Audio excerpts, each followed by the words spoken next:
ولقد أرسلنا من قبلك في شيع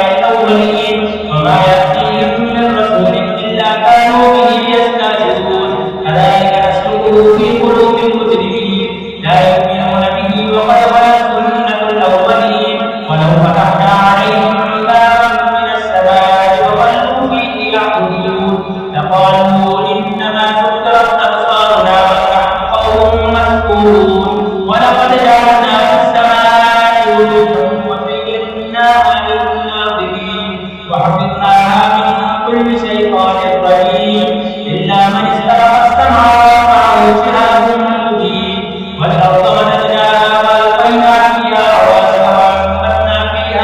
وأنبتنا فيها من كل زوج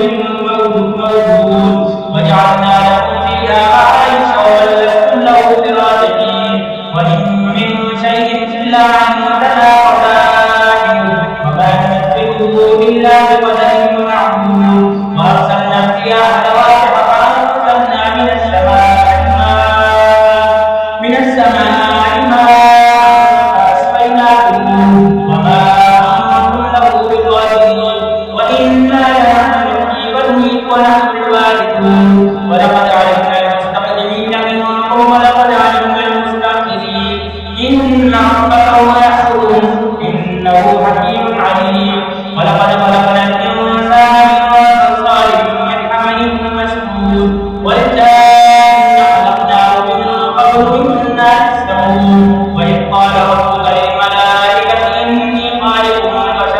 إني خالق بشرا من صلصال من حمإ مسنون فإذا سويته ونفخت فيه من روحي فقعوا له ساجدين فسجد الملائكة كلهم أجمعون إلا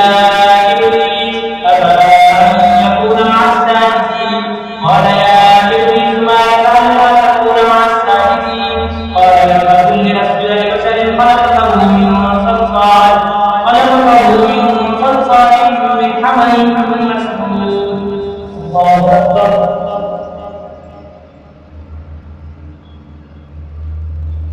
سمع الله لمن حمده الله أكبر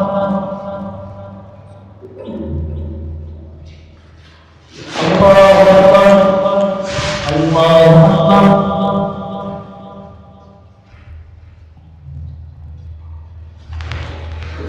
الله أكبر